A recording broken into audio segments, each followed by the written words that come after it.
What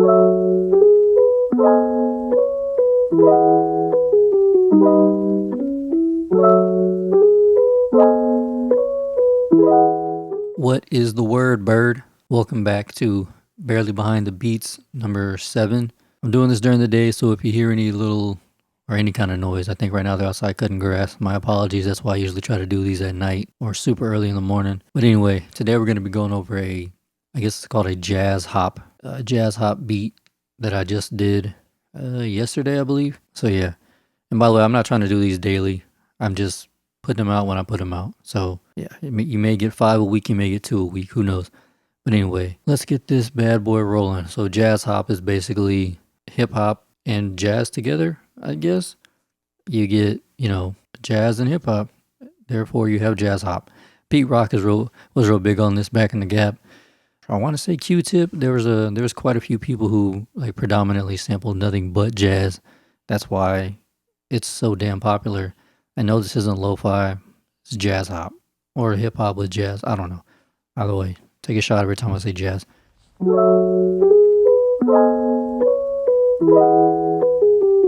right, here's the sample. I think it may be pitched up. I can't remember. But yeah, so here's the sample, and per usual, it'll be right there.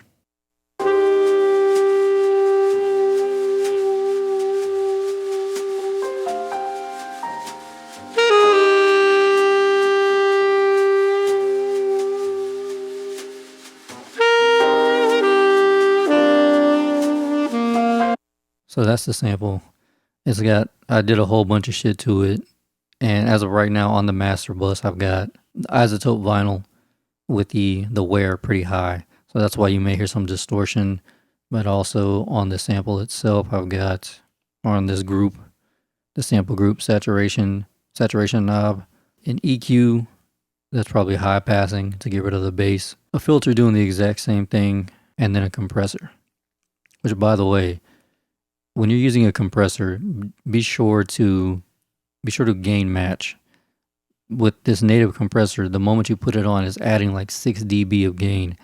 So if you're using whichever DAW, always go back to watch your meters, preferably your ears, but at least watch your meters and gain match.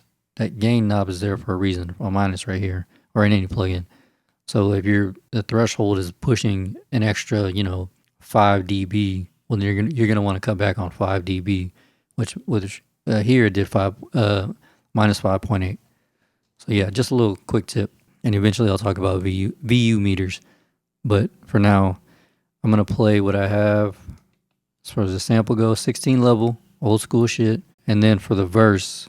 So right now this is the hook, but for the verse it's the exact same thing, but I put a filter on it, kind of to give it that old school Pete Rock feel. So here's the sample.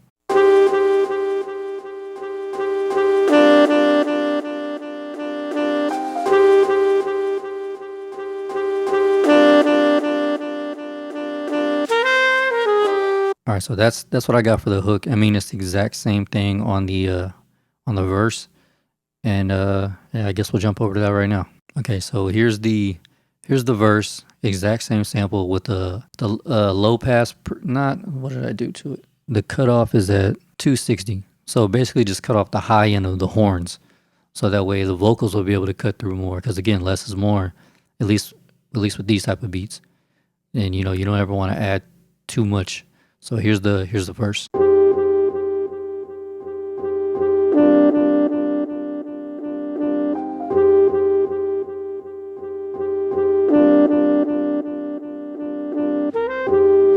Again, it's got the exact same plugins as the hook does. Saturation, EQ with the high pass, low pass. I swapped everything. It's got a low pass to kind of cut off all the brightness from the horn, so that way. And then the same compressor, negative 5.8 on the gain. All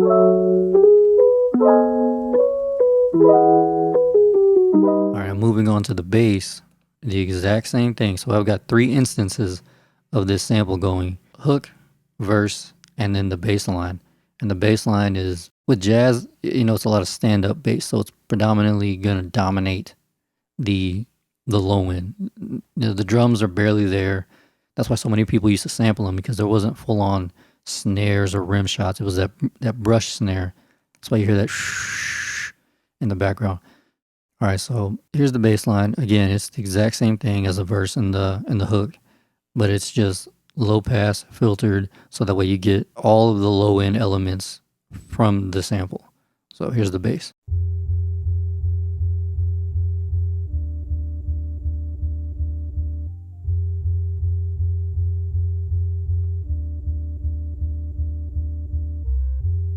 Based on my last few videos, obviously I'm a huge fan of that. And it's not laziness. I love playing bass lines. I love playing bass guitars and shit, but to me that is like the true essence of what hip hop is. That's why I do it so much. To a lot of people it's a lazy, but to me it's just dope. I'm just a huge fan of it. Definitely encourage everyone to give it a shot. All right, so now moving on to the drums.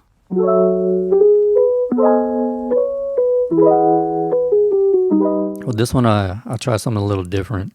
I have a kick, snare, and a hi-hat, which is basically what I always do.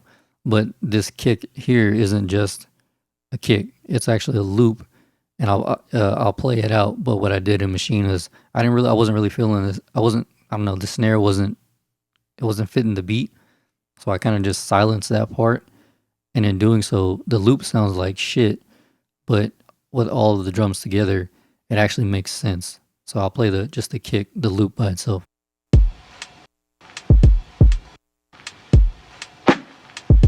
And that little snare you heard, that's the original snare, but I just wasn't feeling it. I don't know, it was just too thin.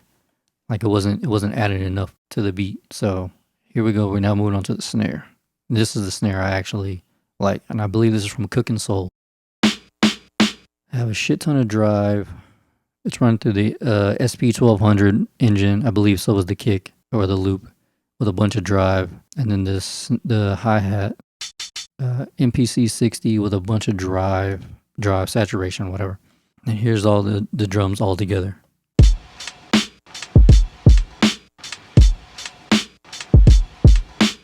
And the way I got all these drums so like punchy and snappy and all that shit is, you should definitely try this.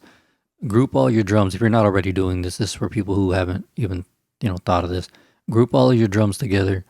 And then especially if you're using Machine, if not, I believe they sell this as a standalone, or you can just use any compressor. It doesn't really matter.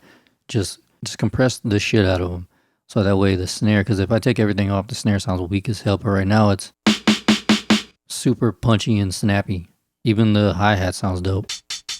Well, all right, folks, that's all I got for this one. Hope you enjoyed it. Per usual, be sure to subscribe and share and do all that dope shit for your boy. And this one will be on all the DSPs soon. I don't know why DistroKid's taking forever to get all of them out, but Jesus Christ. Loud ass lawnmower. But all right, folks, I'm going to go ahead and get up out of here. Play this beat. Hope you enjoy it. And I'll catch y'all in the next video. Peace.